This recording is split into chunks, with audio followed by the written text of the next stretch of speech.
top headlines, I'm Ernie Manouse. And I'm guest host, Houston Public Media reporter Michael Adkison. As questions swirl around delayed flood control projects, Houston Chronicle's John Lomax joins us to explain why the flood district's director resigned and what it means for our future. Plus, the Houston Chronicle newsroom meteorologist Justin Ballard will join us to break down this week's rainy weather. And as always, we want to hear from you, so give us a call or text at 713-440-8870 or email us at talk@hellohouston.org. You can also watch us live on YouTube by going to houstonpublicmedia.org. Hello Houston is made possible in part by founding sponsors John Bradshaw and Kathy Sanders, by Metro, and by gifts from listeners like you. Live from NPR News, I'm Lakshmi Singh. Hezbollah is welcoming a preliminary agreement designed to end the war the U.S. and Israel initiated with Iran in late February, as well as Israel's military operations in southern Lebanon. Hezbollah is mainly based in Lebanon and is a proxy of Iran. Here's NPR's Jana Raff. Hezbollah said it viewed the agreement as a prelude to the complete withdrawal of Israeli forces and the return of displaced residents to their homes, particularly in border villages. But it also cautioned displaced Lebanese to wait before trying to return home in case Israel continued to launch attacks. Israel's defense minister said Monday that despite the agreement, Israel will not withdraw forces from southern Lebanon. More than 1.2 million people have been displaced by fighting in Lebanon, many of them unable to find shelter. In some parts of southern Lebanon, residents began going back after the ceasefire was announced. Jana Raff, NPR News, Beirut. The preliminary deal includes a halt to at least the U.S. naval blockade in the Strait of Hormuz. The blockade severely disrupted oil shipments, led to price surges in the United States and gasoline prices. But now we see, according to AAA, that the national average for a gallon of regular gas is down to just over $4. In World Cup competition today, Iran makes its 2026 debut in a match against New Zealand in Los Angeles, and the appearance by the Iranian team is getting a lot of attention. Steve Futterman reports. The team arrived here yesterday from its training base in Tijuana, Mexico. There was tight security as the players and coaches boarded a bus to take them to their hotel. At a news conference, the Iranian coach Amir Galanoui, through a FIFA interpreter, tried to play down any suggestion that the match has political overtones. I would like to let you know that we are here to play football, and we are here to represent the respectful people of Iran. LA has the largest population of Iranian descent outside of Iran itself. Many are against the team taking part in the World Cup, claiming the players are being used as a propaganda tool by the Iranian Islamic regime. For NPR News, I'm Steve Futterman in Los Angeles. The United Kingdom is banning minors under the age of 16 from accessing social media. Here's Prime Minister Keir Starmer. I do not accept, and I will never accept, that you can't be both pro-tech and AI and at the same time say we must protect our children. In fact, when I look at the brilliance of the innovators in AI and tech, I know very well that it is possible to do both. Australia was the first country to pass such restrictions as a public voiced more concerns about mental or physical harms linked to online access. It's NPR. Live from News 88.7 in Houston, I'm Matt Harab. A flood watch has been extended for the Houston area until Thursday around 7 a.m. Initially, it was Wednesday at 7 a.m. The main system that's arriving into our area today was packing in 2 to 4 inches of rain per hour in North Texas earlier this morning. Here's National Weather Service meteorologist Cody Lindsay. All of that heavy rainfall is just going to be gradually pushing southward with time today and continuing over the next few days, actually, as the boundary just pretty much stalls over southeast Texas. Lindsay says tropical moisture moving north from Mexico will add to flooding worries. All that expected rain is closing down the FIFA Fan Festival today. Houston's next FIFA World Cup match is scheduled for this Wednesday. The Democratic Republic of Congo is taking on Portugal. Nearly 70,000 fans watched Germany beat Curacao 7-1 over the weekend. Some fans outside the stadium, like Edgar Marroquin, came just for the spectacle of it all. It's incredible. Like every World Cup we see on TV, but living life is a dream on. That Portugal versus Congo match this Wednesday is scheduled for noon. Fort Bend County's first all-abilities and all-inclusive playground officially opened in Sugar Land over the weekend. Ricky Scalicato works with the company who designed the space-themed playground equipment and describes some of the park's amenities. You have all-inclusive ADA ramps to all the play elements here. You have inclusive molded buckets. You have a sensory cozy dome over here, which is a perfect item for autistic children. The park is fully funded by a recent bond package. And University of Houston energy economist Ed Hurst says reopening the Strait of Hormuz is only one step towards restoring global oil supplies. He says the Iran war damaged oil facilities and production across the Middle East. We know that oil facilities in Saudi Arabia, Bahrain, Qatar, Kuwait, and Iraq have been damaged by Iran. And we also know that they have shut in tens of thousands of wells in that region. I'm Matt Harrop, News 88.7. Support for NPR comes from NPR stations. Other contributors include Bank of America, sponsor of the FIFA World Cup 2026, dedicated to offering solutions to help businesses win locally and globally. More at bankofamerica.com/gamechangers.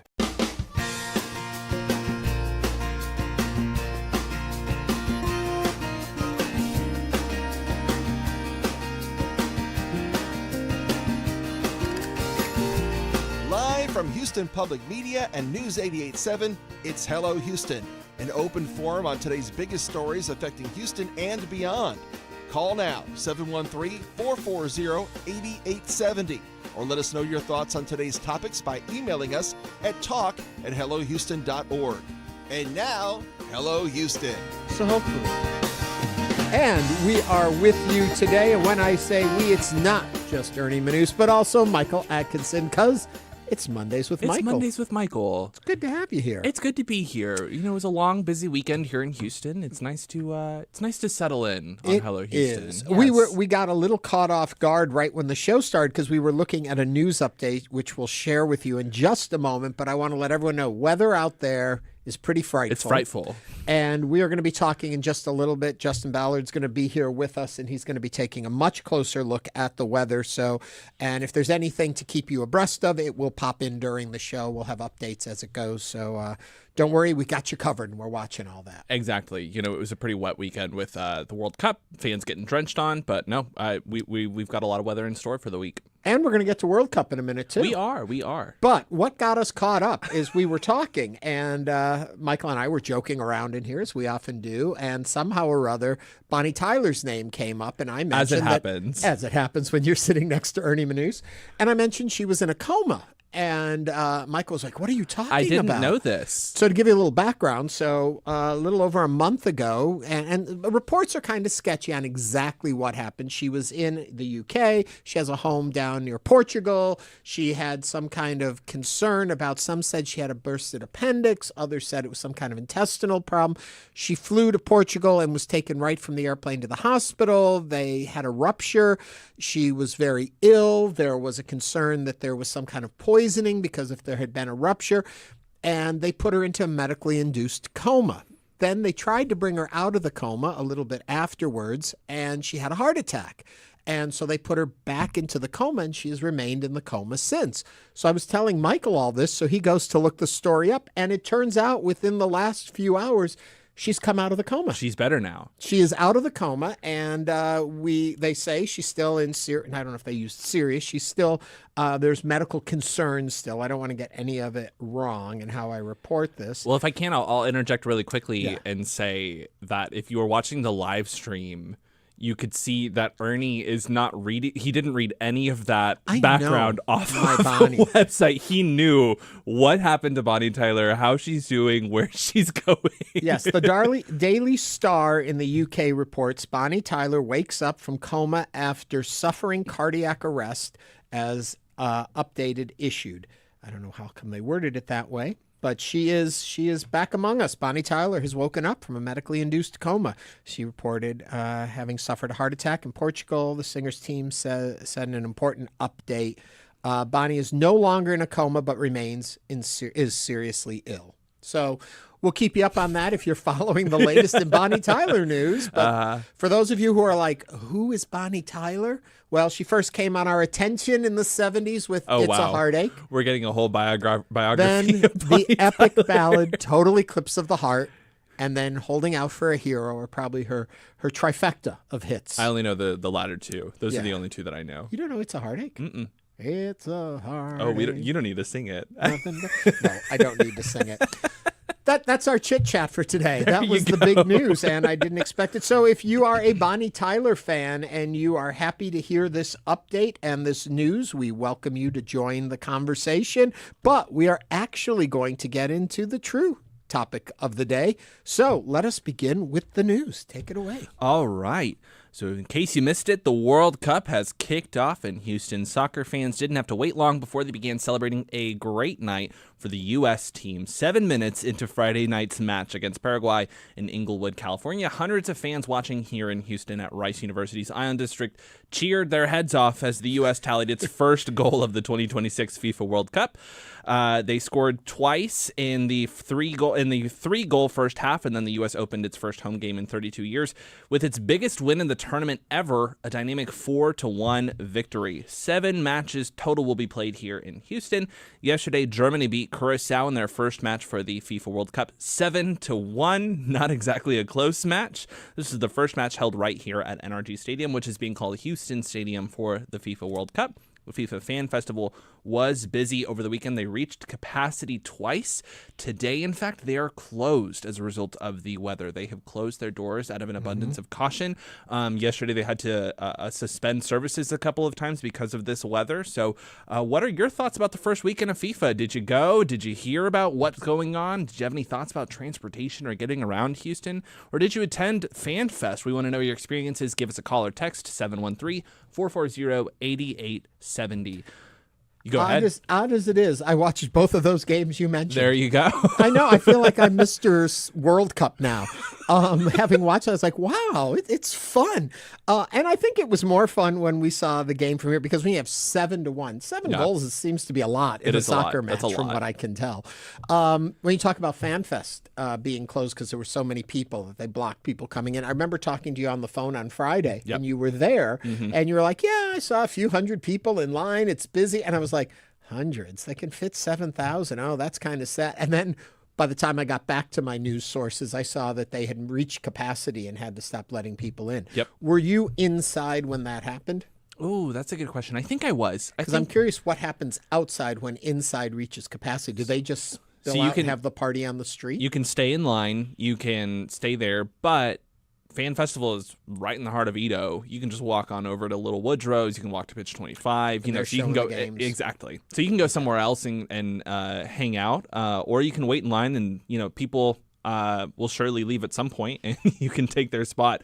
For a lot of those days, like including on Thursday when I was there were multiple matches in the day. So things chilled down for a couple hours in between the matches and then wound back up when the second match started. And so, there were fans who probably gave it some time and then made it there for the second round. All told, I've been told that there were 35,000 people on that first day in all of East Downtown. Roughly, I believe the number is about 22,000 went to Fan Festival on its opening day. I will say that I have seen no adverse impact on World Cuppers being in town. Meaning I haven't seen really big problems with traffic. Everything seems to be moving. I have a friend, though, that lives not too far from all of this. He said he's not leaving his house. It's just too many people. He can't get out. He can't get in. So he stays home when matches are going on. But I don't know. I haven't heard much of that. I haven't heard much complaining. And believe it or not, I have a group of friends who love to complain about everything. So I'm curious about that. Excuse my ignorance on this. Will the U.S. team play a game in Houston at all during the run of this? Do we know? They are not expected to. So what we do know is what's called the group stage. I'm about to give World Cup 101 to Ernie. So we're in the group stage right now, which is basically every team that's competing got assigned to a group. Right. There are 4 teams for every group. Everyone plays against each other on different matches. So that's all been settled. We know who's playing in the group stage and when. After that, the teams that perform the best from the group stage move on to the knockout rounds. And so we don't know the knockout rounds exactly, but they've sort of predetermined which group is going to go where. So we don't know who's going to advance. We don't know who's going to play, but we know essentially what groups are going to play in the knockout rounds here in Houston. And I don't believe the U.S. is one of them. I believe the biggest draw could be Brazil, could be one of the teams that plays in Houston during those knockout rounds. And after the games in Houston, there are still the finals, and we don't have any of the final matches. Correct? No, so our last match here in Houston is July 4th. Right. There are still 2 weeks of World Cup after that. The most exciting action you could get around Texas, at the very least, is Dallas is hosting a semifinal. They were able to secure a semifinal. So them, and I believe the other one is Miami, will play the 2 semifinals, and then the finals are going to be in New York, New Jersey. And the entire time of this, Fanfare will be open. FanFest, yes. Fan Festival is, other than today, when there's with rain. the rain, right. But and that'll be throughout the whole thing, even when we stop having matches here. Exactly. They will be going every single match of the World Cup. And I know I've said this before. We here in Houston are one of just a few cities that has a fan festival for every day of the World Cup. Obviously, today being an exception, and they may do more closures depending on the weather later this week. But the entirety of the World Cup will be streamed from Fan Festival, including those finals. So, just because the World Cup is over at NRG Stadium, it's still going to keep going once we get closer to the finals from Fan Festival. The other thing I like about this, or that I find curious about it, so we talk about 2 different matches. One was a 4-1 victory. The other was a 7-1 victory. In the grand scheme of things, the scoring, besides winning the match, doesn't matter.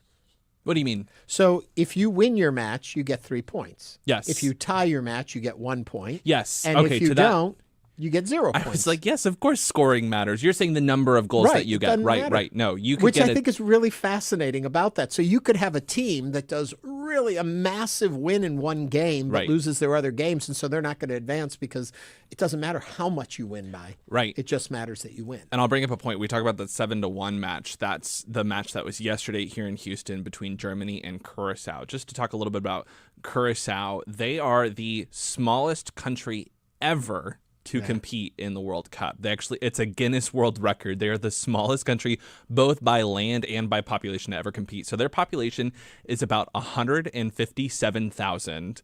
That is about a 20th the size of Houston. So they are smaller than Houston itself. They probably had an estimate of between 5,000 and 7,000 fans at the World Cup yesterday, which doesn't sound like a lot, but when you're coming from a country that only has 157,000 people, that's a lot. That's a whole integer percentage of people who came. So really just astounding. And they talked about it was just an honor to be there, that to represent their country, that, they even got 1 goal. They were like, that's all we need. It's just to feel good. We scored a goal against Germany, which has won the World Cup before. We got to say we did that. So they were very excited about that yesterday. I quickly want to ask you, and then I'm going to move on to the next story, but what does it feel like being at FanFest? What is the energy in there? I'll be honest, it's exciting. I as journalists, we have to toe the line when we go to something like this of how much do we hold them accountable? How much do we talk about the reality of it, of being exciting? It was a pretty exciting event to be at. Obviously, it was hot, it was warm. There were a few folks who did have to get treatment for heat-related illnesses, but it was just a fun experience. There's lots of good food there. There's lots of excitement. There's different entertainment. So, we mentioned this on Thursday. It's like when there isn't a match happening, they'll still have a singer. They'll still have a magician or what have you. Just different magicians. I think there will be a magician performing. Don't quote me on that, but I think there is. But it's just this idea of constant entertainment. So just because there isn't a match happening. So you would say it's worth the hassle, if there's any hassle, to get in and to see it. I mean, it's free. Sure, you have to wait in line. Sure, the food might be expensive, but it is free to just get in. I think that's worth it. There's no better experience than watching a goal with thousands of people all excited in that exact moment.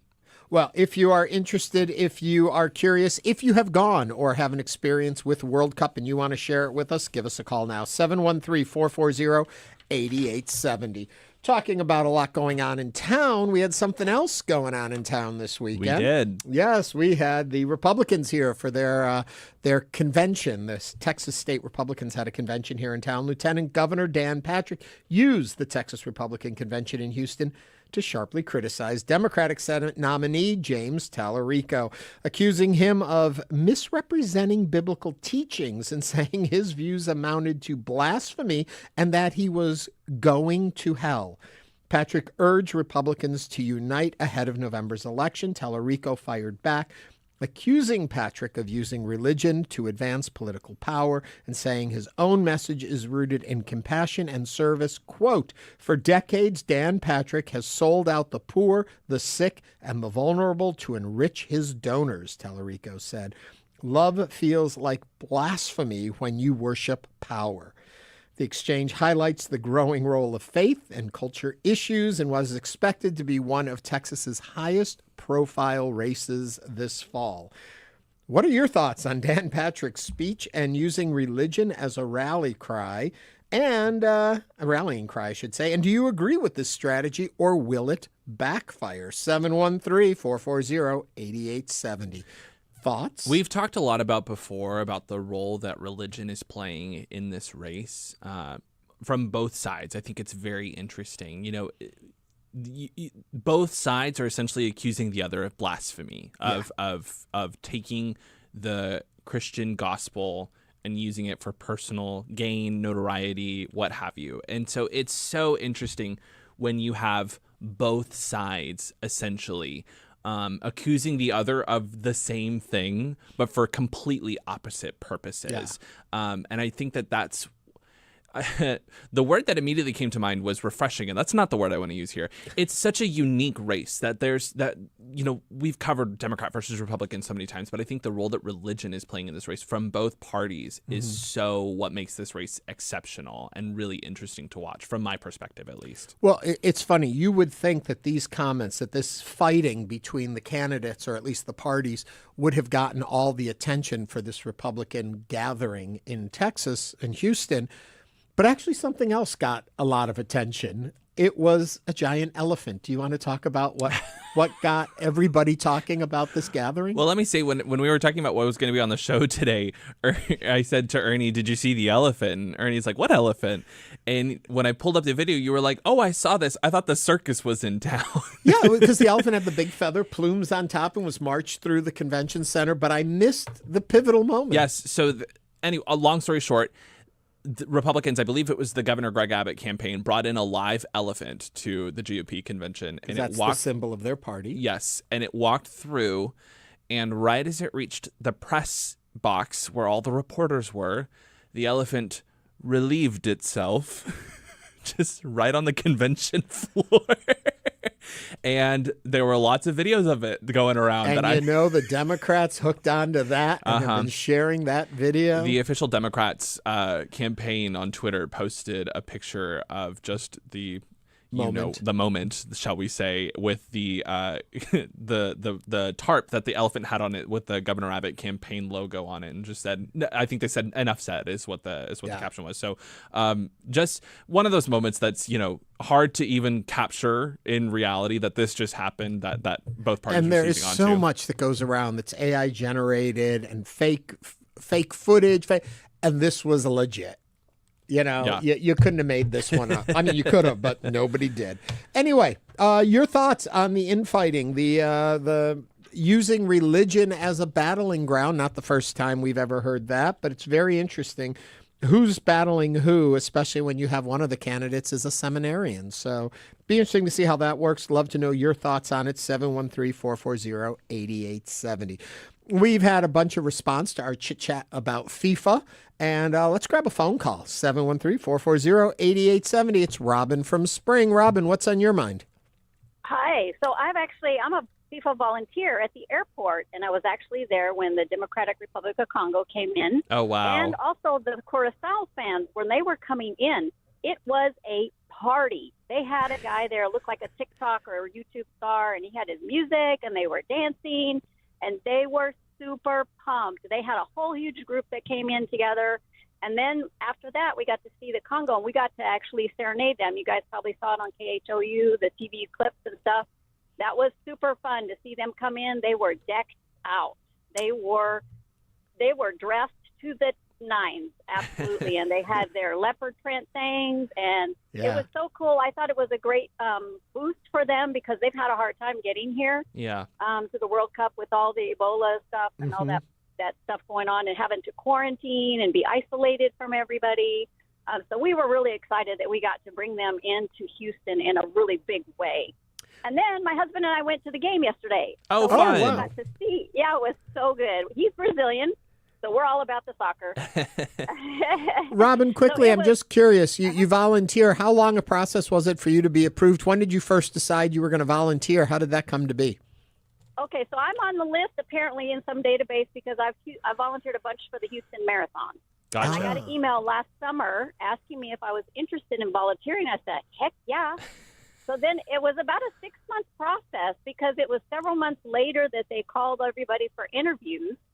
And then it was a couple months later that they offered you a role. And you didn't get to choose. They just, according to whatever you answered in the interview, I guess, in their algorithms or however they did that, then they placed you where they thought it would be the best place for you. I travel a lot, so I know the airport in and out. And I'm a friendly, upbeat person, and so that's probably why they put me there. And I'm on my way there actually right now because I have a shift today and tomorrow and afternoon. And so we're escorting VIPs from the baggage claim and stuff to wherever they're going to meet their cars, their vehicles. And then the reverse will happen when they come to leave. We'll, pick them up at where they drop them off and take them to their gate, the terminals, whatever they're going. So. Well, Yeah, Robin, it's fun. I can just tell from this call alone, we are lucky to have you representing us as people from the world come to Houston. Thank you for standing up and representing Houston so well. Thank you. It's been so exciting. It's so fun. I just love it. Thank you very much, Robin. Also, what else do we know? My British computer guy says, Michael, how long before a game do you think you should show up at FanFest? That's a good question. So Fan Festival opens its doors 90 minutes before the first match of the day. So I believe if there was a match at noon, doors would open at 10:30. You'll probably see people lining up before that, but if you don't want to stand in the heat, I think you would be safe to say, an hour and a half beforehand is when you can start showing up. There's a lot of excitement on the first day, but they were expecting that to die down a little bit as we got further into the tournament. And one other comment from this other story we were talking about with the Republican convention here in town and that elephant. Braden Arnold says, you're right, Ernie, the circus was in town. There was definitely a big elephant with plumes on. Okay, we're going to take a break. And when we come back, we're going to find out a little bit more about what's happening with hurricane recovery funds. Hundreds of millions of dollars are in question. And will we lose them? Will we get them? We'll find all that out and more as Hello Houston continues.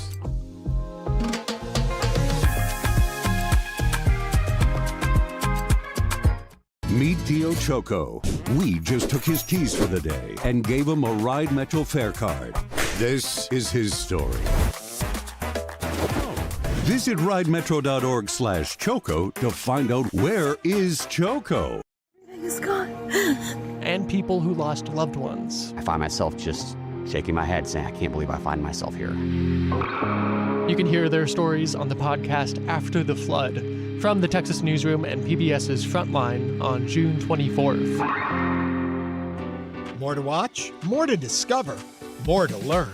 HPM Plus streams the best of PBS and Houston Public Media. Kids, drama, science, local, all in one free app. Go live with channels like TV8, Create, PBS Kids, NHK World, and more, streaming around the clock. And PBS members get full access to past seasons with Passport. Search HPM Plus on your smart and connected TVs. It's all waiting for you. On HPM Plus. Houston Matters highlights the people, places, issues, and ideas that define Greater Houston. And we do it live on the air weekday mornings at 9 on News 88.7. But we know you're not always available then to listen. So subscribe to our podcast wherever you get yours, or find each day's program to stream online at your leisure at HoustonPublicMedia.org. And reach out with questions or comments anytime. Email us at talk@HoustonMatters.org. Support for Houston Public Media comes from United Way of Greater Houston, uniting donors, volunteers, and community partners to help our neighbors struggling to make ends meet land on their feet and stay there. Information at UnitedWayHouston.org. Support comes from Metro. World Cup planning includes transit improvements intended to serve Houston after the final match. Metro provides bus, rail, and paratransit service and continues mobility enhancements across the region. More at ridemetro.org/Metro Now.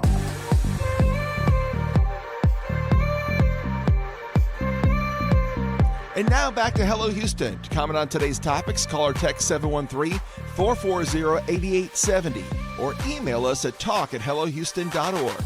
And now Ernie Manouse and guest host Michael Adkison. Last week, Tina Peterson, head of the Harris County Flood Control District, resigned as county leaders raised concerns about delays in a number of flood mitigation efforts. Hundreds of millions of dollars in federal Hurricane Harvey recovery funds are tied to those efforts, and officials have warned that some projects could miss state and federal spending deadlines if they aren't completed on time.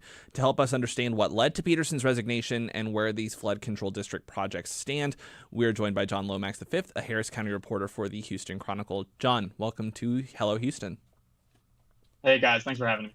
Let's just start at the very beginning. For a lot of folks who are just seeing the headlines of this, what exactly happened here? Why did Peterson resign, and why now?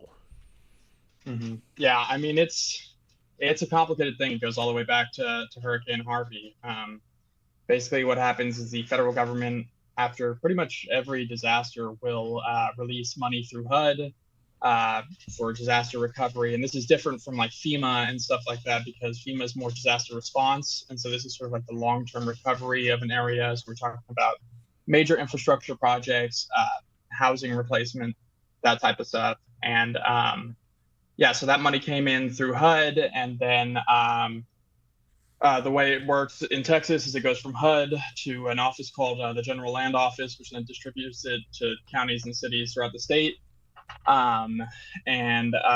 Essentially the situation we're in right now is that money took a little while to get to us. It didn't get to us till around, I believe, 2023.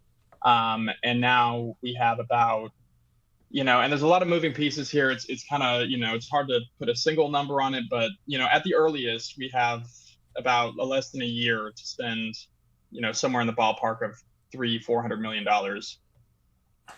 John, I'm curious your thoughts, let's take an introductory standpoint on this. What does that mean when we talk about these projects that are going underutilized and underfunded, and what it means when we talk about having to spend that money in a certain time period for them? Does that make sense? Yeah.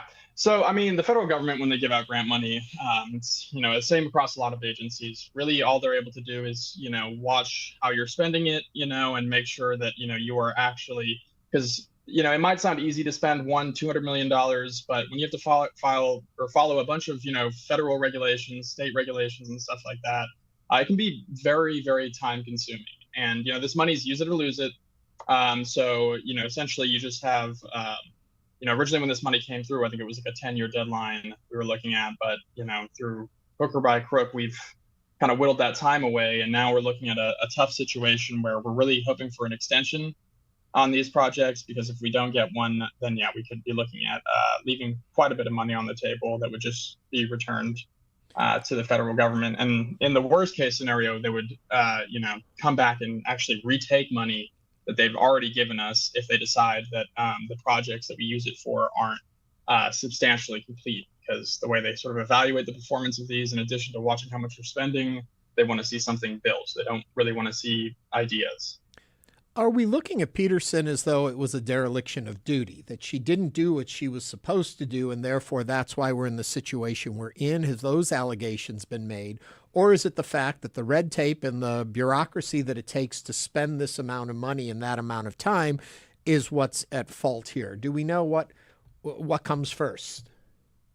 Yeah, I don't think that there was a real big public accusation of a dereliction of duty here. I think that the main issue really was commissioners felt like they just weren't being kept in the loop on this stuff. This is really nitty-gritty engineering stuff. So you kind of have to rely on your experts, in this case, the flood control director, to kind of keep you in the loop. And commissioners just really felt like they were not getting the level of information that they wanted or that, they thought they deserved. I spoke to a lot of staff who, felt like at times they were getting the runaround from flood control, or, they just couldn't get that information. And as a reporter, there were a lot of times where I felt like it was difficult to find some basic information. So it seemed like it was more so the communication and the transparency around the program, and not necessarily the program itself, because you have a lot of areas that are struggling to spend money on deadline.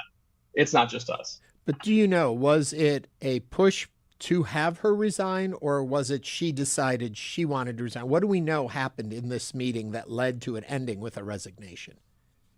Yeah, it's impossible to say exactly what's happening in those executive session meetings because obviously they're not made public. But there was a lot of questions, kind of with commissioners surrounding her performance and her communication skills. So, it does look like there was some sort of push, but we can't say anything for certain. Has she spoken out? Has she said what happened yet or anything? She sent a pretty brief kind of email it was an internal flood control email just letting the staff know that she'd be stepping down. And the way she kind of framed it was, that her, kind of being in the spotlight and soaking up all the attention and all these questions, were kind of distracting from the good work her staff was trying to do. And so she just decided it was time to go ahead and step down. Do you know how long this has been of concern to commissioners? Is this something that of late, because we've just started really hearing about the story recently, but has this been something that's been ongoing that they've been concerned they haven't been hearing about it? Or it was just when we got up to these deadlines, suddenly they're like, hey, wait a minute, what happened here? It's difficult to tell from their position because on the one hand, I think that it was a part of the discussion from the beginning that we would need a extension on these programs, but we did get an extension early on, so I think that they knew that there were timeline issues, but in terms of like kind of the critical nature of where we're at now, the earliest I can point to of seeing commissioners become made aware of that is through a records request, I got some emails that showed they knew around January, but even then the data that they got in January was a far cry from what eventually was made public in May, which really kind of laid out where we were at. And that showed, not only have a lot of these projects not entered construction, but a lot of them, we haven't really spent anywhere near the amount of money that the federal government expects us to have spent by now. John, I know that a couple of days before her resignation, the Texas General Land Office Commissioner Don Buckingham had insinuated that there was no chance of Harris County being able to spend all this money in time. How much pressure do you think that added to this versus just Harris County commissioners already had these frustrations? How much of the land commissioner's ear did they get in all this process, or was this just independent of that pressure? Well, it's interesting because there's a little bit of a dance going on here. The General Land Office is sort of they're the pass-through entity. Like they take the grant money from the federal government and then they give it to us. But what that means is that when the federal government comes looking for their money, they're going to come to the GLO first. So the GLO is also kind of worried about the narrative here. They don't want to like make a big fuss about this, and I think that sort of reading between the lines on that particular message that the land commissioner put out, it seemed like it was more so kind of saying like, hey, if you fire her, it's not going to get you an extension. Like you guys need to get to work. Was sort of what I took from it. But yeah, it was. I imagine it made the situation somewhat. So her, I apologize if we're retreading on same territory again, but her leaving at this point. So we start back at zero? Is there somebody who has been aiding her along this whole process that can pick up the ball and run with it to at least achieve what we can achieve? I don't exactly know the structure of the district. Well, we actually had a sort of in the Democratic transition, there was in 2018 with the county, there was a sort of in between the time from like 2018 to 2023, there was a lot of kind of leadership turnover across the county and in flood control. And so what I think they're looking at right now is maybe going back to one of those people from the previous administration. You'd be surprised how kind of political this type of stuff gets. But, there was a sort of a, partisan push for certain people to get out once the Democrats took power in 2018. And, you see that on both sides of the party and all levels of government. So I think that right now they're looking at one of those sort of old guard from, 2018, 2019, but there hasn't been anything, definitive put out yet. I've got another concern in here. Shouldn't Commissioner's Court or whomever notice when we're talking of hundreds of millions of dollars being spent, even if Peterson wasn't enacting on these as should have and communicating as they should have, wouldn't the wouldn't they know, wait a minute, something's not happening here? Because we're not talking about $10 million in a county budget. We're talking hundreds of millions of dollars, activities that would definitely be noticeable. Is there more blame to lay around here than just Peterson not acting on it fast enough? Oh, I've lost you. Oh, we've lost his sound. I see him fidgeting with his earpiece, but he's not. Oh, nope, I don't think he can hear us. We're going to try and adjust that and fix that that concern. Your thoughts on what you're hearing, Michael? Yeah, it's a complicated subject for sure. When we're talking about money, I think that one of the things that we talk about this, and John had mentioned this, of all the hurdles that you have to get through to spend grant money and make sure that it's spent properly. But just on paper, hearing that thought of we had hundreds of millions of dollars and we couldn't spend it. We couldn't figure out a way to spend it, I think is really just so probably appalling for voters to hear. John is back with us, I believe. There you go, John. Did you hear my question? Did you know where I was going with this? Or do you need me to restate it? We may have lost him again. Yeah, now it doesn't look like he can hear me.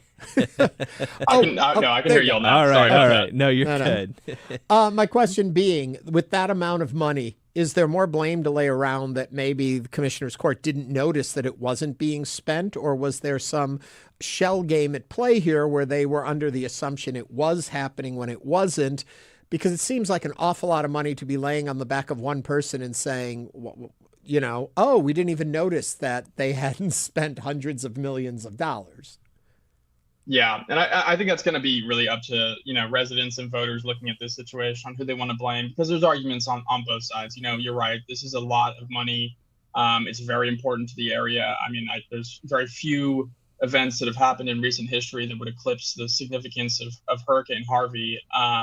But, at the same time, I do think as an elected official, you hire people to do these things for you, and we don't want people out there, like there's one professional engineer on the court and the rest are not. This isn't their background, know. And so, I think a lot of, to a certain extent, we do expect our leaders to kind of delegate work. And I think that's what, the flood control district being sort of an independent department to a certain extent.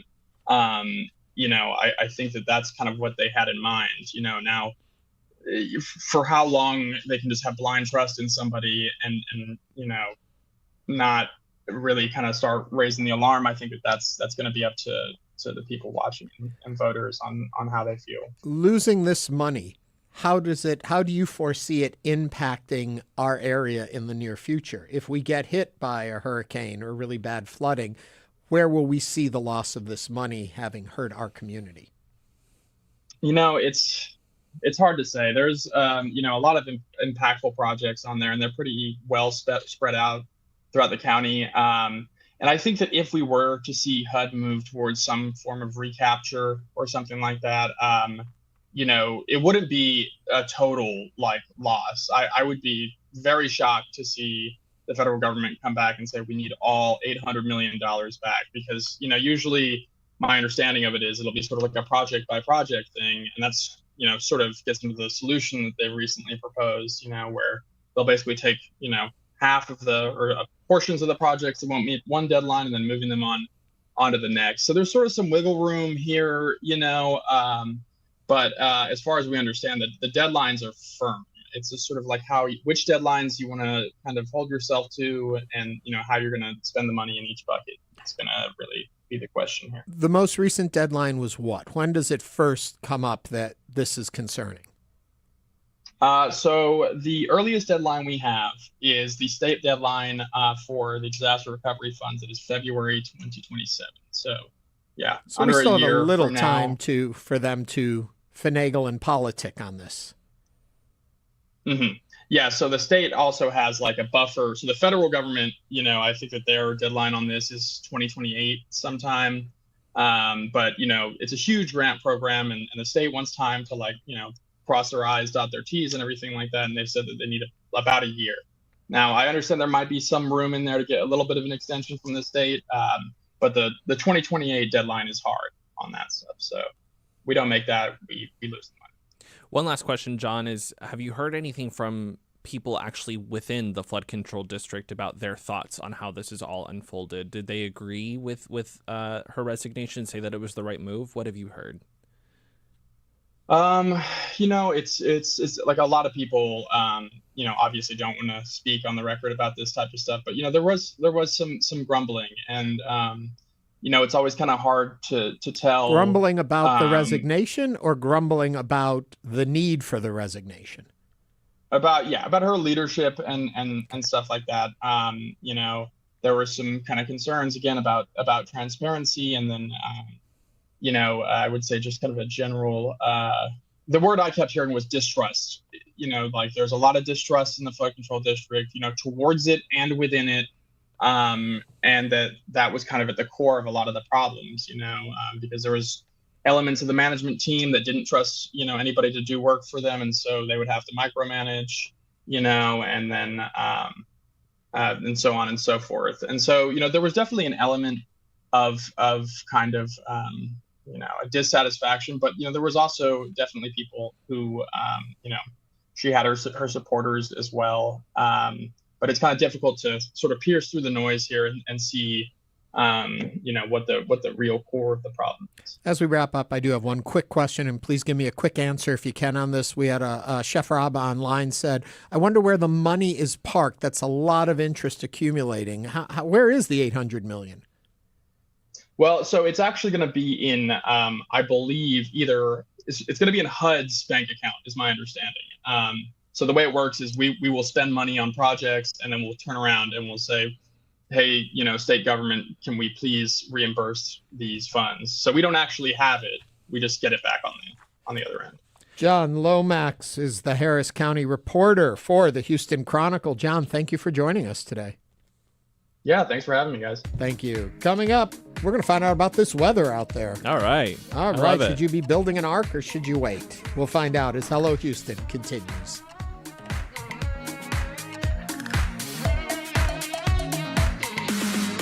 Meet Damola, songwriter, world-class violinist, and award-winning multi-genre artist. We just took his keys for the day and gave him a Ride Metro fare card.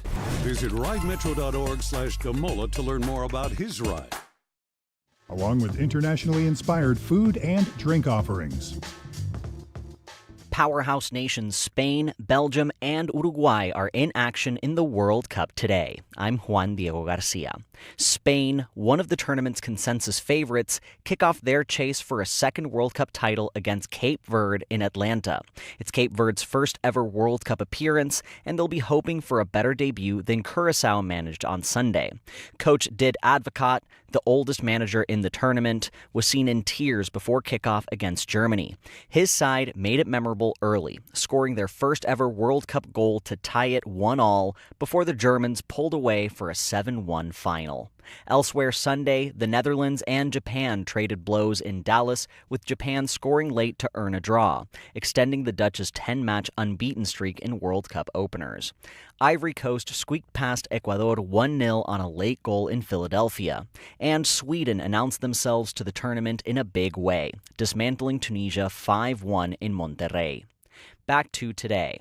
Belgium faces Egypt in Seattle, and Saudi Arabia will look to spring an upset against Uruguay in Miami. The day closes with Iran taking on New Zealand in Los Angeles, a match carrying weight beyond football. Iran's squad is based in Mexico due to immigration complications tied to the recent U.S.-Iran conflict. A peace agreement was announced over the weekend and could be signed later this week. Support for soccer Houston tournament Public coverage Media comes is a from service SPF 1000 Vampire Sunscreen, the podcast that asks, what is the darkness to you? Find it wherever you get your podcasts.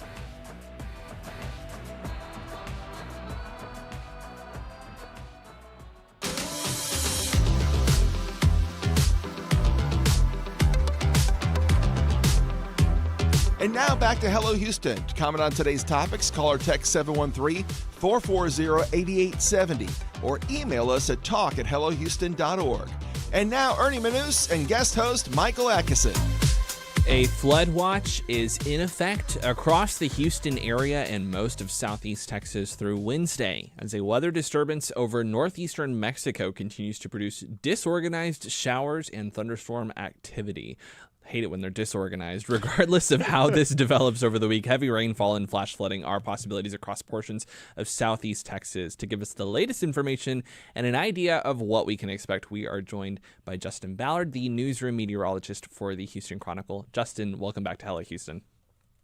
Good morning. I want to start the conversation off with some breaking news. Okay. Just a minute ago, the National Weather Service issued a flash flood warning for much of central Harris County. So we've already seen 2 to 3 inches of rain. An additional 3 to 4 inches of rain could fall in the next hour or so. So right off the top, we're talking, some pretty nasty weather And ongoing here. Just for folks listening to, whenever you give a warning like that, how should they take heed? Well, with flash flooding, it's unique, right? We're so used to hearing about severe thunderstorm warnings where you kind of hide from the activities outside, but you really want to get up in elevation. So if you're prone to flooding, so if you live in a flood-prone area, that's just something to be very mindful of. Flash flooding is something that can happen very, very quickly. So now is the time to start thinking about moving up in height if possible. And don't get out in your car. If you're in your car, get somewhere and Correct. get out of it, right? Yeah, exactly. Get out of it as well. If you do come across flooded roadways, we all know, it happens in Houston, especially on days like today. Turn around, don't drown. I know it's an inconvenience. I understand. I get it.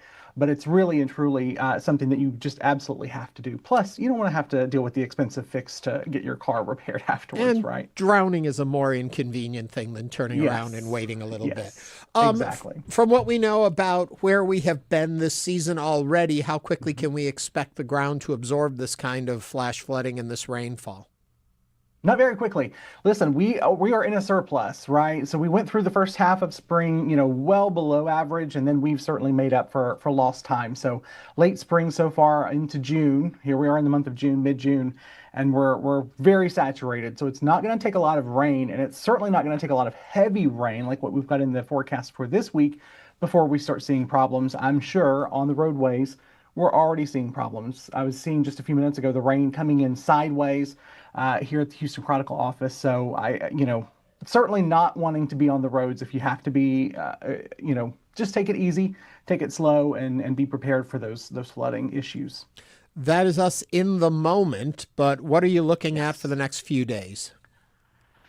Well, more rain.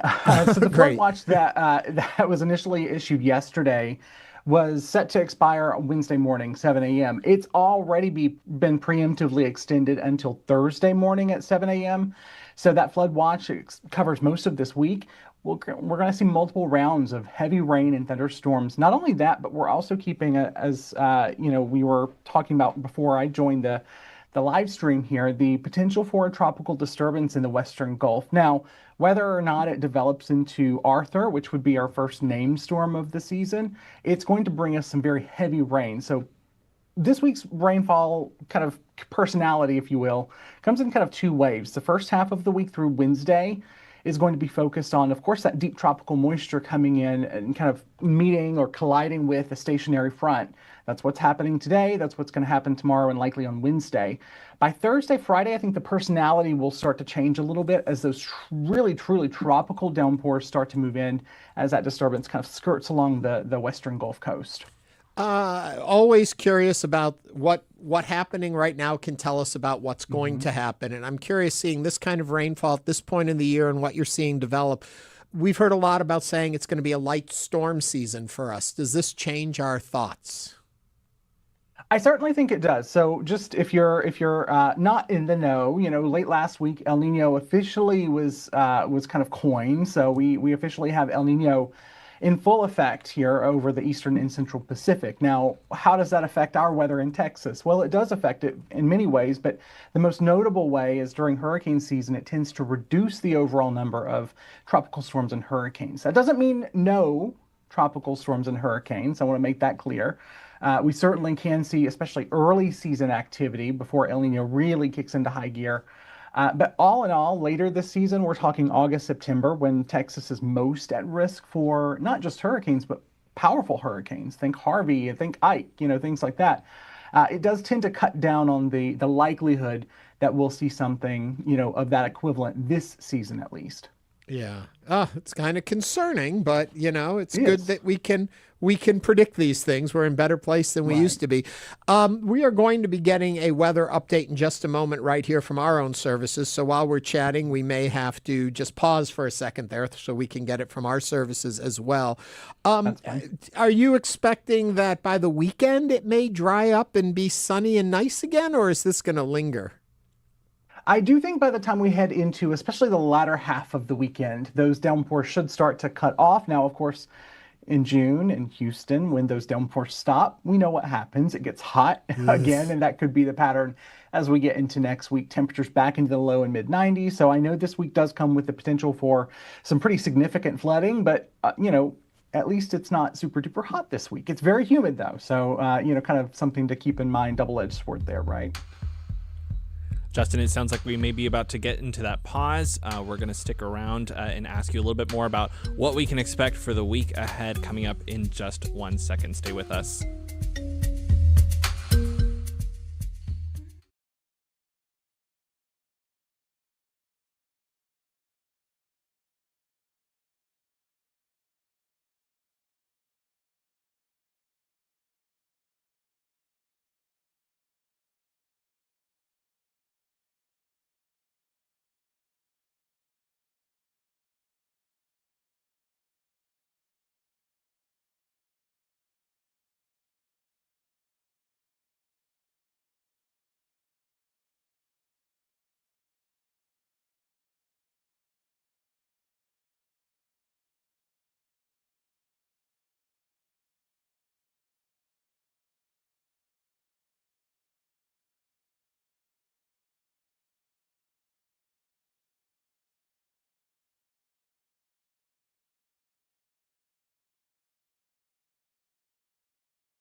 All right, Justin, thanks for bearing with us. We do want to make a note. You were the one who told us that flash flood warning was coming when we started off, so thanks for keeping us informed. We've only got a few seconds left, but I want to ask you, you mentioned this threat lasting through Wednesday. We've got World Cup, another match right here in Houston on Wednesday, as well as another one on Saturday. What should people going to the matches, as well as FanFest, know about how to be prepared for this?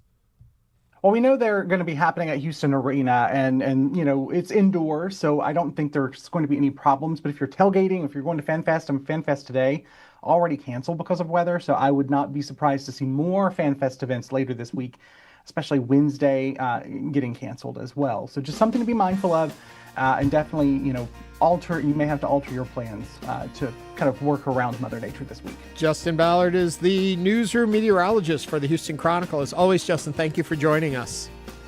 Thank you for having me. Coming up, more of today's top stories and a recap of the 2026 Texas Republican Convention with Party Politics co-host Brandon Rottinghaus. Stay with us for the second hour of Hello Houston. Stay tuned. There's more Hello Houston on the way. For the latest in local news, subscribe to the Hello Houston daily newsletter at houstonpublicmedia.org. Hello Houston is a production of Houston Public Media. The opinions expressed by the guests of this program are solely their own and do not represent the views of management, staff, or underwriters of Houston Public Media. This is News 88.7.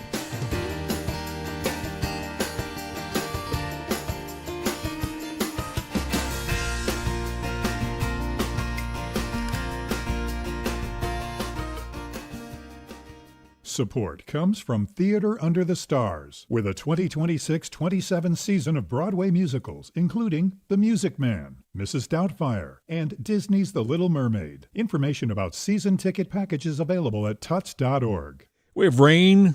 Looking for that all afternoon today, 81 degrees here at the University of Houston. This is your NPR station, KUHF Houston.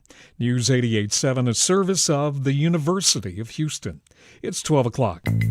Just ahead on this hour of Hello Houston, KHOU reports Houston police dispersed a large gathering of teens and young adults near Discovery Green on Saturday night after multiple rounds of gunfire were reported in downtown Houston.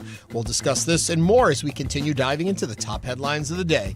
I'm Ernie Manouse. And I'm guest host, Houston Public Media reporter Michael Adkison. University of Houston political scientist Brandon Rottinghaus helps us unpack the Texas GOP convention, what it revealed about party unity, internal divisions, and the road to November. Plus, Tice Green, founder of Houston Broadway Theater, brings the sweeping musical and timeless story of the Hunchback of Notre Dame to the Houston stage. Also, we want to hear from you, so give us a call or text at 713-440-8870 or email us at talk@hellohouston.org.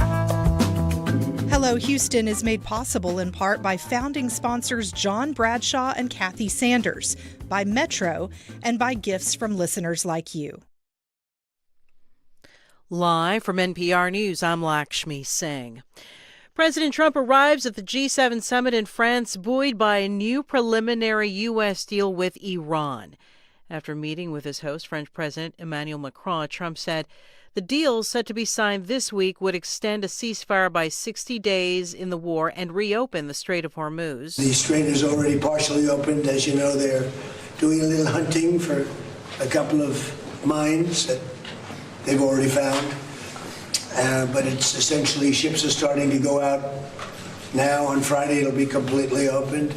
However, the Memorandum of Understanding does not resolve several key issues, such as the fate of Iran's nuclear program. Trump says that was the main reason for launching the war and that Iran has fully agreed to not having a nuclear weapon. Iran is demanding an end to international sanctions and wants billions in overseas assets unfrozen.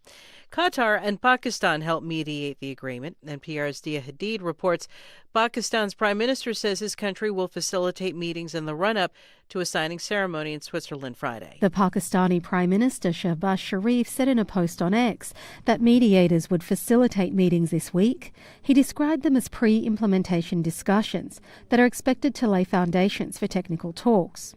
The post was a reminder that while the US and Iran have agreed in principle to end their war, there's still multiple disagreements that must be resolved. The war began in late February after the US and Israel struck Iran. Neighbouring Pakistan has been leading mediation efforts to try to resolve the conflict, tapping into its good relations with both Iran and the US.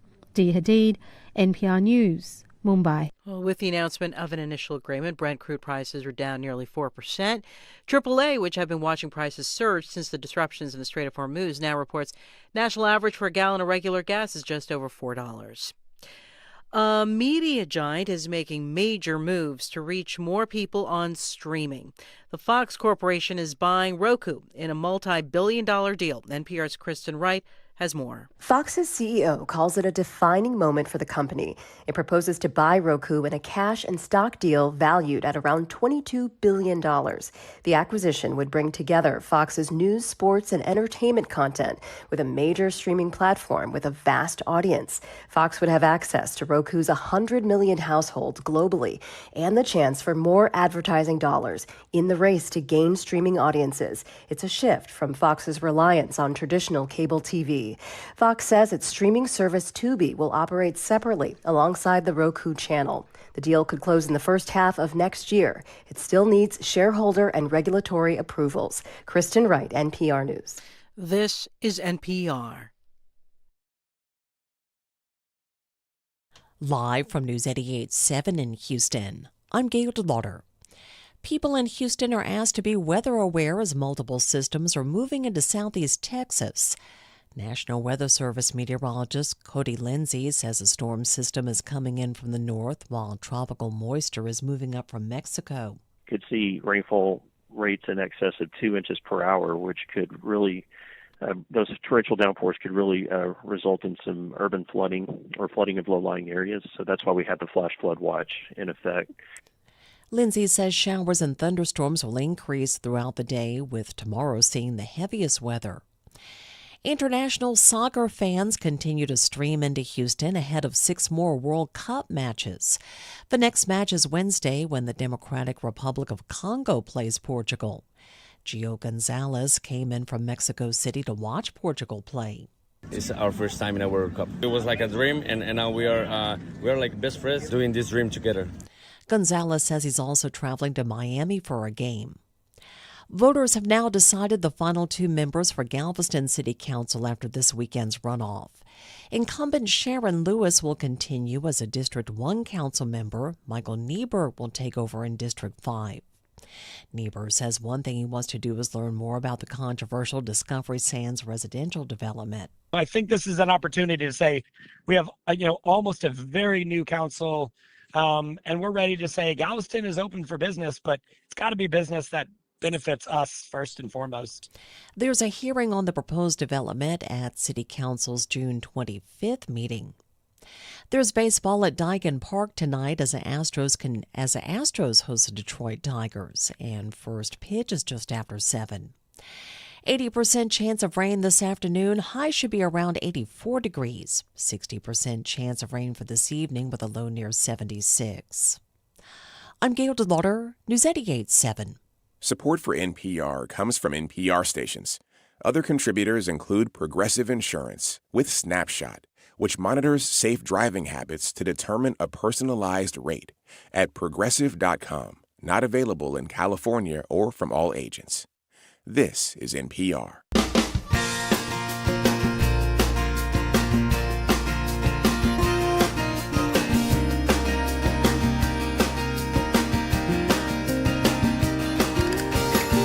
Live from Houston Public Media and News 88.7, it's Hello Houston, an open forum on today's biggest stories affecting Houston and beyond. Call now, 713-440-8870, or let us know your thoughts on today's topics by emailing us at talk@hellohouston.org. And now, Hello Houston with Ernie Manouse. And not just me in that special guest chair today. Once again, Michael Adkison. How long is it a special guest? It is a special guest until they never leave.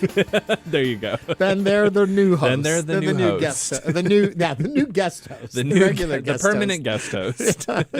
Earlier in the hour, we were talking about the World Cup and how it is impacting your daily routine here in Houston. So we put a poll. We always have a poll going up on our YouTube channel where the YouTubers, is what we call our fans over there, they engage and chat with us. So the question was, has the World Cup crowds, I think is how it should have been written, but it says here have the World Cup crowds impacted your daily routine in Houston?